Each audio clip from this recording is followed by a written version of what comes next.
مہربانی آپ کی.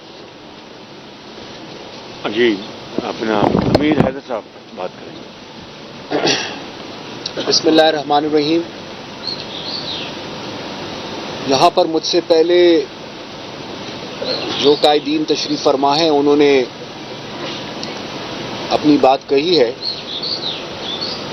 میں اپنی پارٹی کی نمائندگی کرتے ہوئے کچھ گزارشات آپ کے سامنے رکھنا چاہوں گا. سب سے پہلے تو یہ کہ عمران جو ایک اپنے لیے نیریٹو ایک بیانیہ بنانے کی کوشش کر رہا ہے، اس بیانیے کی بنیاد ایک خط ہے.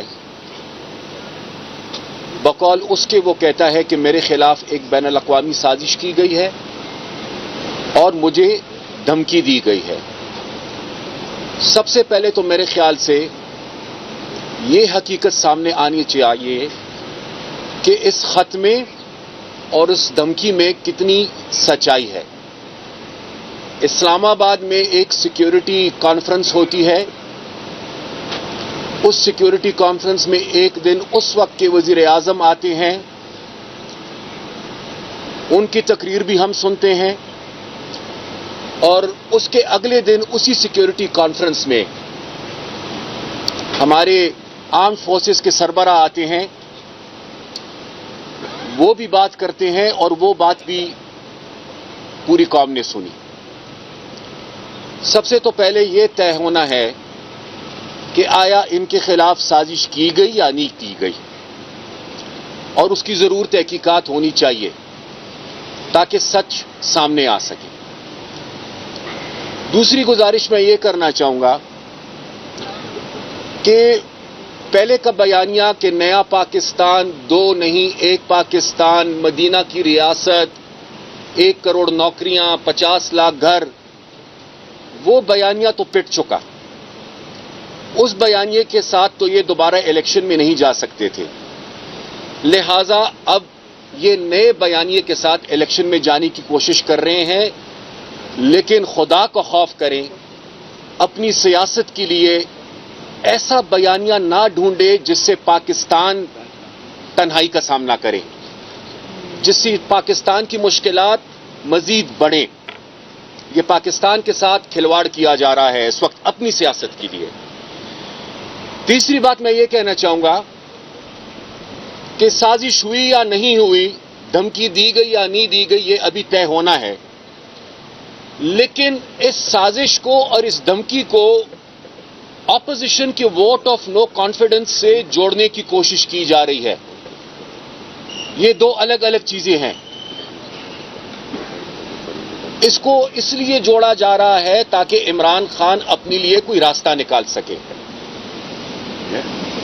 میں یہ مطالبہ کروں گا اعلی عدلیہ سے کہ جو الزام کل 197 ممبرز پہ لگا، کروڑوں عوام پہ لگا جنہوں نے ان کو منتخب کیا غداری کا، اس کی وضاحت ہونی چاہیے. آرٹیکل 5 کا سہارا لے کر کل جس طریقے سے ووٹ آف نو کانفیڈنس کے ریزولوشن کو معطل کیا گیا، ان لوگوں پر آرٹیکل 6 کے حوالے سے بات ہونی چاہیے.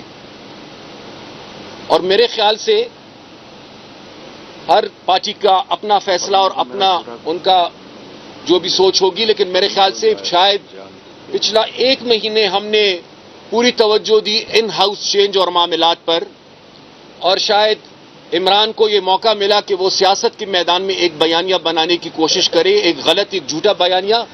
میرے خیال سے اب وقت آ گیا ہے کہ پارلیمنٹ کے اندر بھی ہم اپنی جدوجہد کو جاری رکھیں، قانونی جدوجہد بھی ہم جاری رکھیں، لیکن میرے خیال سے اب سیاست کی میدان میں بھی ان کا سیاسی مقابلہ انشاءاللہ بھرپور انداز سے ہم کریں گے.